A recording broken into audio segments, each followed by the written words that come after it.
It's Donovan Everett from Cape Racing, and I'd just like to say it's an absolute pleasure to be involved with Interbet and Cape readers in this golf day today here at Pearl Valley. It's fantastic for the industry to see all the relevant stakeholders coming down and having a good time and networking, and it's exactly what the industry needs right now in terms of moving forward and recreating some positivity to take us forward into the next year.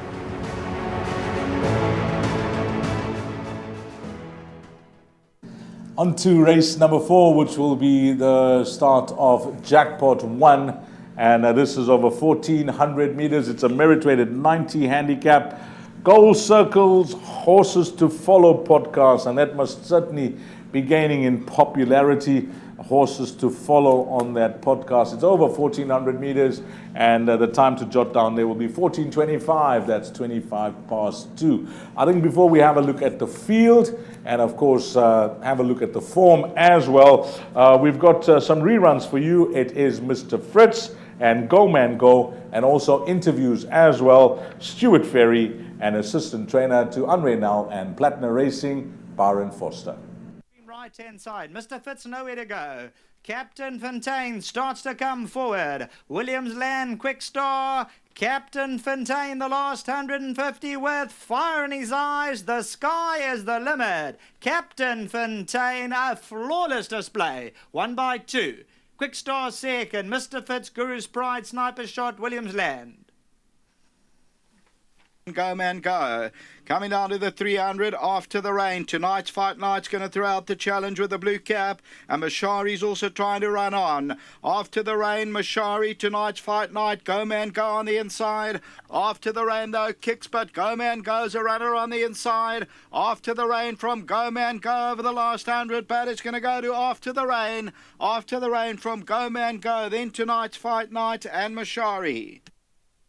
KAROO LARK, honest as they come, always puts in a good effort. Coming off a bit of a break, but it's not that he's anything. He just couldn't really find the right races for him. He always drew bad, and so he's coming in well. He's fitting well. He's run some good races, and I think he's definitely in with a chance in that race. Hale Clammy, he's always shown nice work, and he's a little bit disappointed, but I think maybe he's looking for this trip now. So yeah, also his last run was a bit disappointing, but that was a bit of a shorter trip. So I think if he gets to 14, he's obviously shown some good work. He's run some good races. So also he's not without a chance. Go Man Go. He's in good form at the moment. He's a type of horse that will appreciate the soft ground. Hopefully we get that on the weekend. And I think he's probably a length or two better on form once they're going soft like that. So he's in a good space at home. You can see his form. He's honest, and he should be competitive. A little bit of a draw to overcome, but he's a type that needs to run at horses, so he'll be doing his best work at the end. There's lots of form to go around. You heard the stable comments from the respective yards that have been interviewed, and you saw 2 reruns as well. So it's over to Warren Linfana. It's a merit-rated 90 handicap, Warren, so there's some quality in the race. And if we have a look from top to bottom, Antigonus, horse number 1. We mentioned welcome Gavin Larena. Nice to have Diego back as well after his stint in Mauritius. Now riding in Gauteng, where he'll be based. And nice to see him do some traveling. Then Vincent, Ralph the Rascal, Shavut, Mr. FITZ, KAROO LARK, Hail Columbia, Sacred Blues, Tread Swiftly, Go Man Go, Pure States, interesting runner for Garrett Van Zyl, and Cabinet Shuffle as well, Duncan Howells and Tabiso Gumere. And then Born to Perform, who's given us some wonderful memories throughout his career as well. Looks tough, but can you narrow it down, Warren? Definitely not. D's at the top of my page here. The comment I made when studying earlier on, many in with chances. It's tough. I can't narrow it down. You asked the question, I gave the answer. But let's talk about a couple of them. Antigonus, yep. Diego, likeable young rider, good rider from gate 1, should have a lovely smooth run in transit. He's ridden Antigonus once for 1 win, so he'll be hoping to keep that record intact after Sunday's race. Ralph the Rascal, never too far off the action. Rachel Venica, well, we don't need to talk about her. She's just booting home winner after winner after winner around the country. Shavut, interesting runner. Andrew Harrison on the Horses to Follow podcast quite likes Shavut. I'm starting to lose patience with him, but he's got ability. He's run some very good races. I'll obviously include him in the pick 6. but he's not my first choice. Mr. FITZ, a good run last time. KAROO LARK, better than his last effort.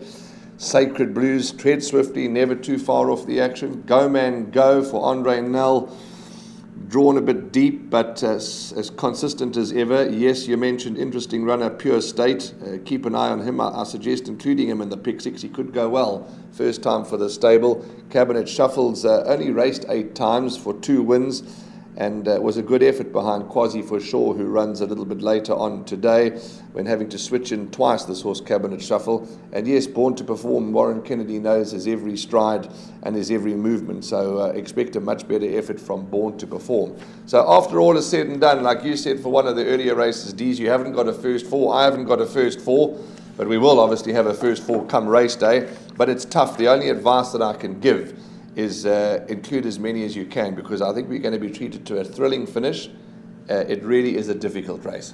Yeah, I agree with you, Warren. I think you'll do well with the minimum spend in this race to try and get to the exotics. My top 4 in the race, we won't go into the form. Warren has given you all of that. So I'm going to go 3, Ralph the Rascal to beat 4, Shavut 6, KAROO LARK, and then my 4th choice is going to be horse number 5, Mr. FITZ. And if you're not convinced, well, 2 more runners, 9 and 11. Tread Swiftly, and then horse number 11, Pure State. And maybe the joker of the pack could be this horse called Cabinet Shuffle. But that's a wrap of race number 4. Hi, I'm Trevor, the CEO of the same foundation. The donation we received from Interbet helped us in procuring vital, life-saving medical equipment and PPE for Tygerberg and Groote hospitals in the Western Cape. This was while the Western Cape was the epicenter of the pandemic. If you would like to get in touch or assist us in these projects, you can get hold of us on our website, which is www.samefoundation.org.za, Facebook and Instagram or LinkedIn.